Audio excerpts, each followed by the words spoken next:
After too.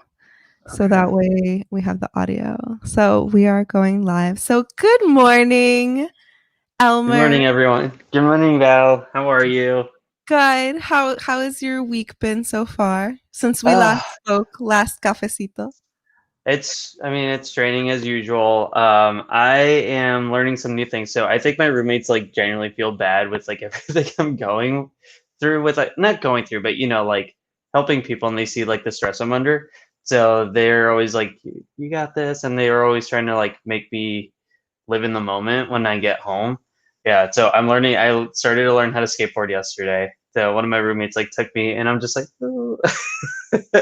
Yeah, yeah. It was actually really fun. That sounds really fun. That's always been Yeah. something that I wanted to learn, but I've been too afraid because I have like no balance. Oh no, me neither. You should have seen me yesterday. But they were like, oh, you kind of got this a little like more like the first time I did it. But granted, like people, the first time they do it's like 5 years old. I'm this like 30-year-old, and I'm just like. You'll have uh, to like make a video because I just imagine you like this. yeah. You have the hair too. You have the whole Yeah. flip going on. Yeah. Yeah, I'll have them like videotape me when I'm doing it. But yeah, it's been super fun. So I'm trying to expand my horizons, learning Portuguese right now because I have a lot of clients that speak Portuguese, and I'm just like no falo Portuguese. That's how you say I don't speak Portuguese. So yeah, I mean, baby steps. It's similar to Spanish. How are you though? Um, busy, Yeah. busy. I have tried to stick to a dog schedule to take my dog out on a walk and force myself to like exercise basically. Baby Mia. Oh. Yeah, baby Mia. And today I woke up late, so there was poop next to my bed. Oh, yeah. No, that's like a good thing because you could get your steps in, and honestly, like like those steps really help with like losing weight. At officially at 33 pounds, I've lost since March. So yeah, it's like little things like that, like walking, like taking your dog on walks, that helps. Yeah, Yeah. I have a step competition with my best friend Tequila. Oh, okay. And like we send each other like the screenshot of the day. She's a lot better at it than I am. Because then I just have that shame, you know. So I'm like, okay, I have to I have to get to this. But Yeah. I've managed to lose 20 pounds and it's like literally Ooh. just from Wait, really? it's like from not doing anything. It's literally because I ate so much like Wendy's. That was all Oh. Wendy's weight. Like it wasn't even exercise weight or anything. It was like me eating junk food. Yeah. Oh I no, was sick. pizza's the reason why I gain weight. So now I'm trying to be active, try to be like reasonable with the pizza, but splurge a little sometimes. I love pizza. I do too. And oh my god, it's so bad. But it's funny because a lot of my friends that like are, you know, real adults and like live on their own and stuff or with roommates have gained a ton of weight. And I was like, I've only lost weight because my parents like cook. Yeah, hey, that arroz and like frijoles, all that stuff is like now I like crave it. And I'm just like, give it to me, please. And like before, I remember when I was like younger, my mom would make like caldo, and I'd be like, what the F? Like, no. And like now I'm just like, mommy, can you make me some caldo, please? Yo, it was like 100 degrees the other day. Well, really, it was 80, and like my whole family just made caldo, and I was like, Yeah. why? And then I saw a meme literally that day that was just like only Latinos think it's appropriate to make soup when it's like 200 It's degrees so out. true. It's It like was so good. there's ever yeah, I'm sure. I am excited for tamales, like Guatemalan tamales in like for Christmas. Hi, Yes. someone. Yeah. Batches. Huh? And Batches. budges. Oh my gosh. See, that's what I'm doing right now. I'm trying to like lose as much weight so I can like So we splurge could a just little eat for like all the November, December. Yeah.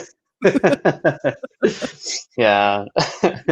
And so I guess we should start talking about immigration and stuff, Yes, we right? should. That's the Um, whole point of this. Yeah. yes, and cafecito, and you can, and anybody watching, let us know if anyone's. I think there's no one watching right now, but people will be watching. Yeah, Um, it's super or if early they're still. replaying, let us know where you're at. And if there's questions, you can email Elmer directly with some questions. And if you need a lawyer, you can email Elmer. Yeah. And yeah, and so, we were talking about this right before we went live about just I think a lot of people don't recognize like the rights that they have, and you were having a case, and definitely wanted to talk more about that. So if you can tell us like a little bit about what's been going on that you think people should know. Yeah, I think so. I want to like talk about this more specifically in a different segment, but like vetting information that you get. But at least like I'm not going to give specifics about this case, but I have a client. I've been working on his green card for him. He has a complicated case, and literally right before this, he emailed me and he was like, Elmer, I need your help with this. I have this issue going on. He's getting threatened by someone, and he's afraid to contact the police because it's harassment. They're threatening him. They keep like texting him and all this stuff, and he's undocumented, so he doesn't know what to do. And I think a lot of people that are undocumented have that fear of like, if I go to the police, I'm gonna get deported. And I think I was saying we talked about this a little last time. Um, you sh- the police aren't ICE. They're two different things. You should report crimes to the police. That can help you with a thing called a U visa. So if you're continuously helping in like investigations, that can help you get a visa, like a legal status that could eventually lead to a green card, and you won't be deported. I promise you. I'm sorry, I think I just got a text. I don't know if that like rings.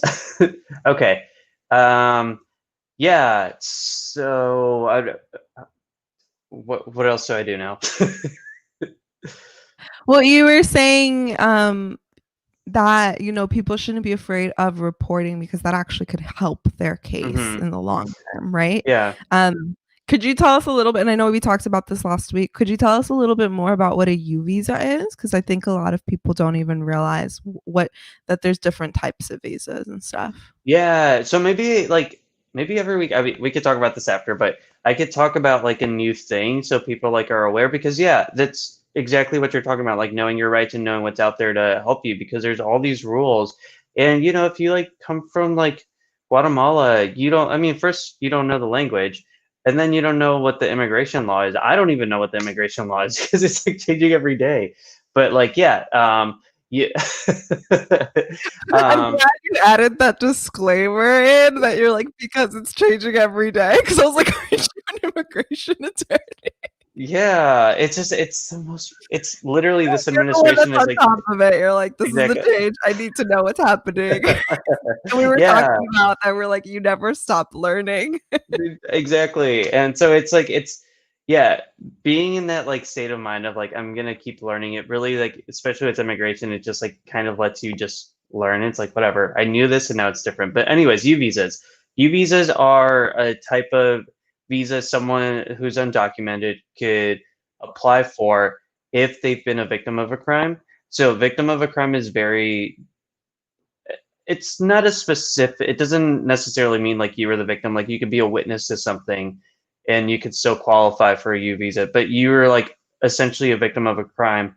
There's like specific requirements you have to fill to meet that. One of the biggest obstacles is a police officer or like law enforcement has to sign off on like, yes, this person's been helping with the investigation, like they were a victim of a crime. And if you could get like a law enforcement like agency to sign off on that, then it gets super easy to apply for it. But it's like that certification and then justifying like how you've been affected, and then yeah, being the victim of a crime, and yeah, that's it. And then you just like file it with USCIS or immigration, and there we go. That's one way of getting legal status here. But yes, so like what I was telling my client, like you should report it. I haven't explained the U visa thing to him because I'm gonna call him right after this, but um, you it's hard being in that situation where like I can get deported, but I'm being like attacked or like this crime is happening and I don't know like who to turn to because the police are gonna take me to ICE. They're not gonna take you to ICE. Report report what's happening, like that's a right that you do have. And normally people will back off. If they don't, they're in a way helping you get this legal status. And I think that's something, it's scary even like as a as a US citizen to like report something, right? Oh, I um, get like super nervous just like, driving and then you're right behind a cop and you're just like, shit, what did I do? you know? Yeah. Me And too, that's but that's because I'm a horrible driver, so I'm a little bit at fault there. I'm like super clumsy with everything. So yeah, but still, it's like we have no reason to like be scared. Imagine what these people like. They're already violating like immigration law. That's enough reason for a cop to actually pull them over and like start all this crap with them. But like, no, if a crime is happening, you need to report it. It at least for your sanity. You're not going to get deported. You're showing that something's happened and that you're willing to continue helping, because remember the police essentially want to stop crimes and they want to stop issues from happening. You're helping them do that, and by not reporting something that someone's doing, they might not even just be doing it to you, they could be doing it to other people. If you're not helping report something that's happening, you're allowing the person that's being the aggressor to continue doing what they're doing, you know so that's another like side of it. Yeah. Yeah, and I think that's something that's really important. And I think even I don't remember, there was some research I think the Pew Center did that it was like in sanctuary cities there tend to be less crime because immigrants like tend to cooperate more because they know that they're not gonna get deported right away versus like Yeah. that doesn't people are just more afraid to talk about it, right? And Yeah. And like from my experience so far, like the police I've interacted with, like I'm not gonna like go on this political rant, but like the police I've interacted, like genuinely want to help my clients, and you have to be in a specific position in the law, like in law enforcement, to sign off on this like certificate. But the officers that I've worked with, like really go out of their way to like try to help with like getting that signature, and I don't know how they are with other like crimes and stuff, but at least with my interaction with immigration, they're not looking to report you to ICE. They're trying to make sure that you're okay and that the community is okay. So yeah, and I think obviously, there's a lot of like racial and socioeconomic levels to that, but I think that's one of the things to remember is that like we're supposed to cooperate, not just like with each other, right? Like just as a whole, to try to ensure that we're going after the right people, as in, people who are just committing like violent stare. crimes, right? Yeah, Targeting yeah, immigrants. And unfortunately, immigrants are probably more likely to be targets of like harassment. And I think what's one of the things that you would, I guess, recommend, like, what would be the first steps if someone were in that situation? Like, what do they do, like, actually do, right? Like, to, yeah. Well, at least with my client, it was a little different than for a general person because I'm already his attorney. I'm already working on his case, So I'm pretty sure the very first thing he did, he reached out to me, and that was very smart on his part because I'm supposed to know what to do in a situation like that. So he reached out to me. So if you have like an immigration attorney, reach out to them, and hopefully they're willing to help you. So literally after this phone call, I'm gonna call him and then advise him so he doesn't have to be like super panicked. But then like if you have to call the police. So yeah, call the police or at least like call like a friend or something and explain if because there's a lot of people that don't know the language, so you might actually need a translator to call the police, you know. So yeah, I guess that's it. and do you think there's anything that you can safeguard? Like, if you are undocumented, is there anything that you should say specifically, like to the police, like, hey, like to ensure that like something won't happen to you? I guess I don't know, right? Because I think that's something that people are afraid of a lot, that it's just like, wait, like what if I talk to them and then they're just like, are you here undocumented? Is that something that they would ask or no? I think that's going to be case specific, because it could very well come up, because they do ask you for ID, and I think like at least in Mass, You need your real ID soon. It's not October anymore, but I think it's like soon. But I think an officer could ask you. The officers that I've seen for like the cases I have, at least from the transcripts, they haven't. But when I've spoken to them, they know before I even like ask them about the U visa, and then just telling them about the U visa, you have to explain what that's for. So they already like, oh, this person was undocumented. So they're gonna find out either way. But that would be like after the case is After reported, right? exactly, yeah. Case specific, like honestly, like it's just gonna depend on that officer, and they might ask that, they might not. I think it's not relevant to the crime. I think it's more like who are you, what happened. So it shouldn't get to that point, but it could. I asked, do you have any other like updates that we should all know about what's going on? I know everything's changing so rapidly. Oh my gosh. What happened this week? Um, not anything I can think of at the top of my head. Next week I'll have more. Um, no, I can't, it's a lot of pushback. There's a lot of pushback with DACA right now, and I think that's going back and forth. Oh, public charge. That's what happened this week. Public charge. There was so in February, the Trump admin. Well, I guess USCIS came out with this like public charge requirement. They redefined what it meant. So public charge means kind of like if you're going to be a liability to the government, that they're going to have to like support you like financially or like medically, all that stuff. So if they determine that you're likely to need help from the government, they could deny you a green card. They could deny you any visa, pretty much. Not citizenship though. So once you have your green card and you're applying for citizenship, public charge doesn't apply to you. But like that is a reason now that they can deny you. And they use a bunch of factors now, and it's really to the discretion of the officer. Like, maybe you went to the hospital once and then, oh, they might need like medical assistance. Yeah, so that's kind of scary. So now, that's been in effect this week. A judge put an injunction, so he put a stop on it. So that because of the pandemic. So now that doesn't apply for now, but it's looking like they're trying to initiate it again. But for right now, it's paused. So if you're applying for a green card, now you should try to file as soon as possible because there's a new form now for public charge and that one doesn't apply right now and it's super tedious. If you can avoid like doing it, if you're doing a green card application, you should do it now. That yeah, because I mean, I'm sure a lot of people right now with the pandemic, like that like the virus doesn't care if you No. have papers or not. Like that shouldn't be something to deter folks from getting medical attention, right? So specific to COVID doesn't apply.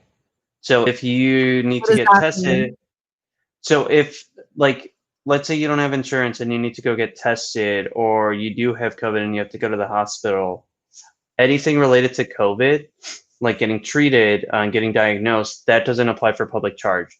So if you have COVID, go get treated and don't worry, that's not going to affect your immigration status. Yeah, that's good to know. And just like as a public service announcement, CVS and I believe Walgreens are doing tests via drive-through for free for anyone.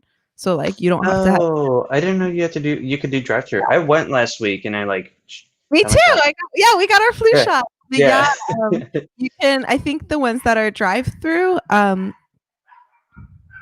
Oh, the animals are my fighting. baby. Yeah. We'll edit this out of the audio. Uh-oh. But yeah, the drive-throughs, I think you have to sign up online. So you can go to cvs.com, and this is like not a sponsored shit. This is like a public service announcement. You literally just go on there, you fill out a form, you enter your insurance, but even if you don't have insurance, there's like a zero copay. And literally they just like you get a time slot and you go up there and it's DIY. So like the nurse will be watching from like the drive through. I asked them, like I was like, how does this work? And they'll be standing at the drive through and they'll be like, okay, put the swab in. And there's like this conspiracy theory, of course, going around that like it's a conspiracy to microchip you. And I just think it's like very ironic because I'm like, okay, let's say it was a conspiracy to microchip you. If you use Facebook or Instagram or literally just have a smartphone, anything like this already collects your data. Like you're already microchipped. Everyone, like we're already like there's literally like really I'm just like okay like and nothing's happened to you. So like you know I have my Fitbit. This has all of my medical history. Yeah, like and like can I say something? And like just like the why does the government care about like they're not going to come after you like you're like what's so special about you, you know, like oh this guy like does this thing like like no one cares that you watch football, you know, like they're not going to come after you for like you know like yeah take care of yourself, you know, like be aware that there are people that are like have health issues and could get this thing because you infected them, you know, like it's just if it's not for you, do it for like the people around you, you know. Right. And I think especially now that it's like and that's crazy, right? Like the government is not helping the people that are supposed to take care of us, that CVS and Walgreens and like corporations are stepping up, which is also a little bit concerning because it's like it shouldn't be on private companies, right? Like that's the point, like our taxes should be paying for it. But that's the other thing is, you know, even if you don't have symptoms, you can get tested. And that's like really the only way that we can contain everything. Cause so it's free? It's free. Yeah. And that's how it should, because basically, like when it comes, right, like when we look at it just from a math perspective, if everyone gets tested, then we know who's infected. We know those people need treatment and then like keep them isolated from everyone else so it stops spreading. Like that's it, right? Like that's literally the point is you find who's infected and be like, okay, cool, you need treatment. Let's make sure that you're treated. Let's make sure that you're isolated. And especially if it's asymptomatic, right? Because, you know, they're less likely to get really sick, but then there's people who are going to get really sick and we can just be like, okay, cool, and that's how we contain it, right? And the same way to wear a mask because you're keeping your germs to yourself, which we should have always done, not like wear the mask, but like just keep your germs to yourself. I love it, to be honest. I love this like hyper awareness because I'm just me too. Honestly, so last year I got the flu really bad. I was about to get my flu shot and then that week I got sick. I was out of commission for a week. It was the shittiest thing. And like ever since that, I was like, but I'm literally on this like T holding on to who knows how many hands have been on here. And then ever since I've been walking around Boston, just kind of like literally everything everywhere could be a reason why I got sick, you know? So like this, I'm like, okay, like everyone feels like this now. It's not just me. Yeah, and I think that's something that people are not aware of. And this goes back to, right, like we need to fund education, right? Like this is simple biology, this is simple chemistry, right? When you think about it, you're like, yes, germs here, like they're microscopic, right? Like we should get a microbiologist to talk to. but yeah, I think that's one of the things. But going back to just how immigration, right? Like it doesn't matter who you are, like people need health, right? Like they need to be covered. So I think that's another thing. If people like don't have insurance because, you know, they don't have citizenship or, you know, have been too afraid, like you can go to CVS and get a flu shot there and get your COVID test there as well. And it's a drive-through scheduling. So like you get a slot, right? So it's not like, you know, giant lines where you're waiting. Like obviously you might have to wait depending on a city, but like you get an assigned slot. So you go online, book it, show up at your time. They will guide you to do it yourself. And you just get your test within 3 to 7 days. They sped it up too. It was like 6 days the other day because I was like, okay, by like 6 to 14 days. And I was like, that's not gonna help by that No. time, right? Like, but yeah, and probably just like isolate yourself for a couple of days until you get your results. I think it's supposed to be that like you assume that you have it, and like everyone should just Self assume. proven different. Yeah. Right. And that's the other thing, right? Like if you do, like you said, it's not accounting towards the public charge right now because this is like a public health risk to everyone, right? Everyone, literally everyone. Yeah, no, it's funny. I'm glad to know that actually because one of my roommates went to go get a COVID test this week.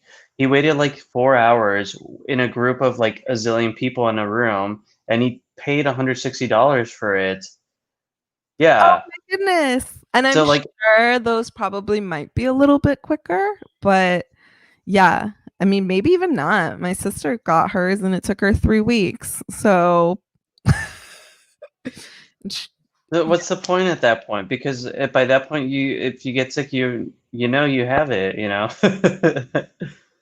she had like walking pneumonia, like which is still a risk. Like if you have something else, like your immune system is down basically to fight. But like I said, bringing it back to immigration, like everyone can get tested for free. Mm, Like it's not gonna count towards. But even when you're talking about data, like I do data analysis for people, and it takes forever. So like yeah, there's so many resources that need to go into account to like look up a specific person.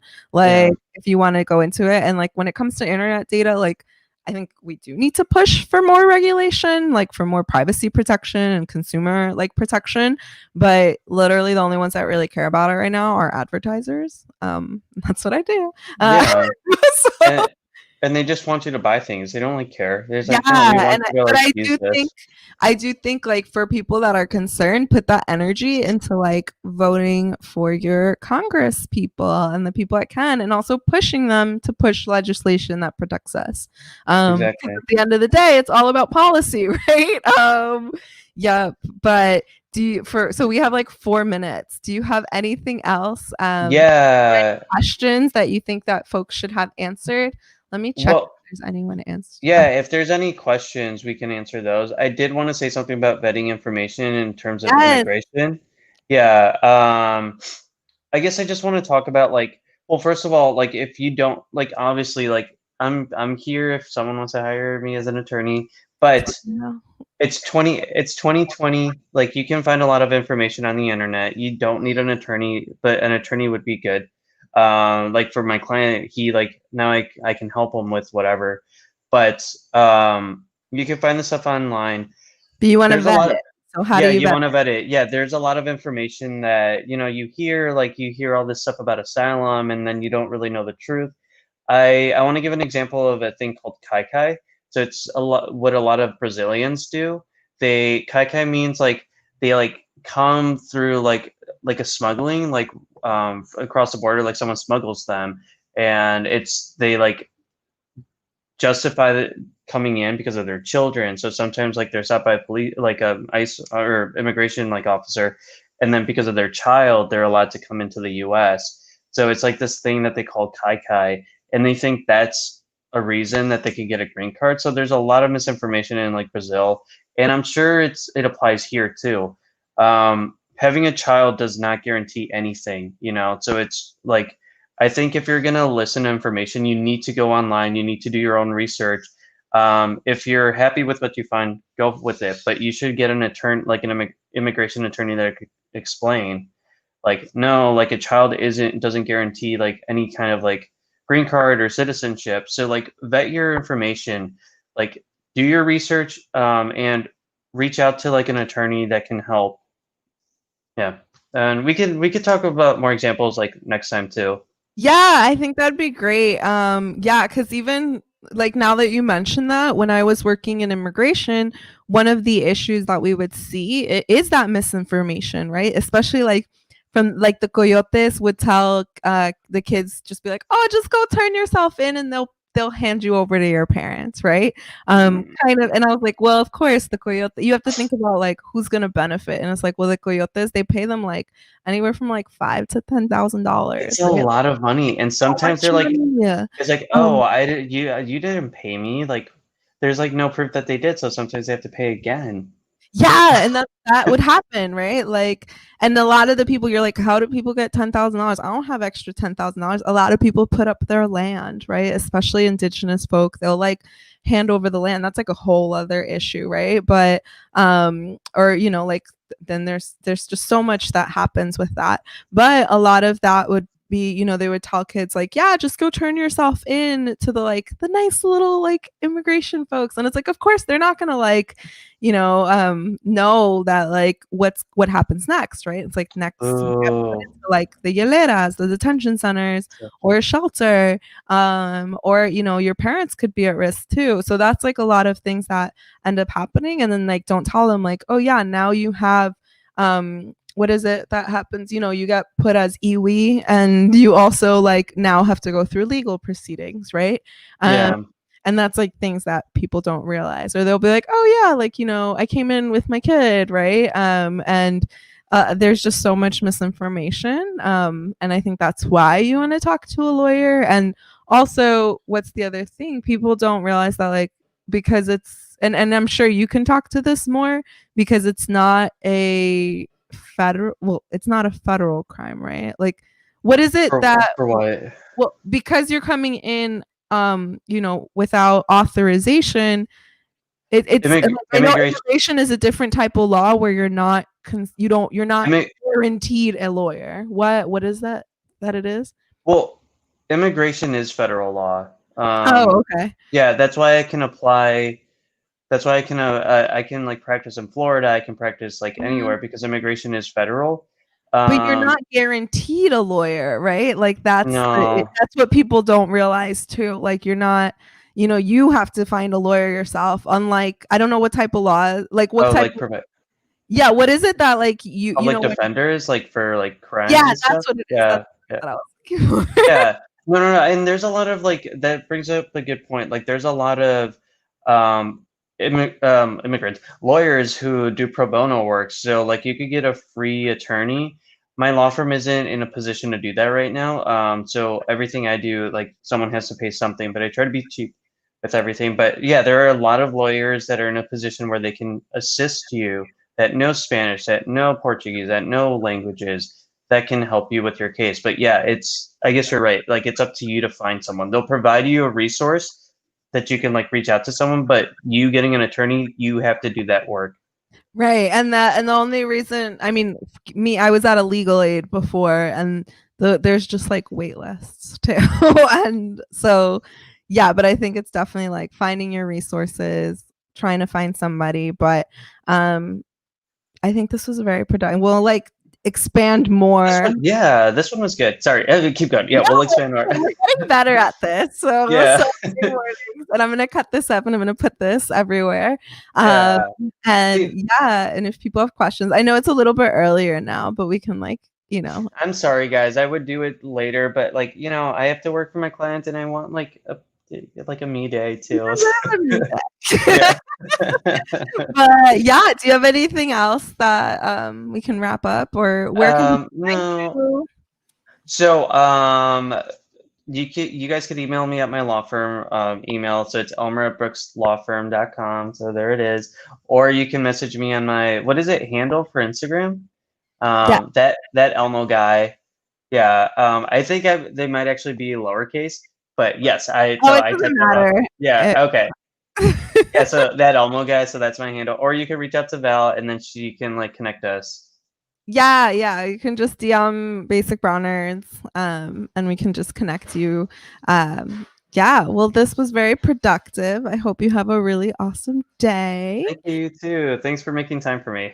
Bye. Bye.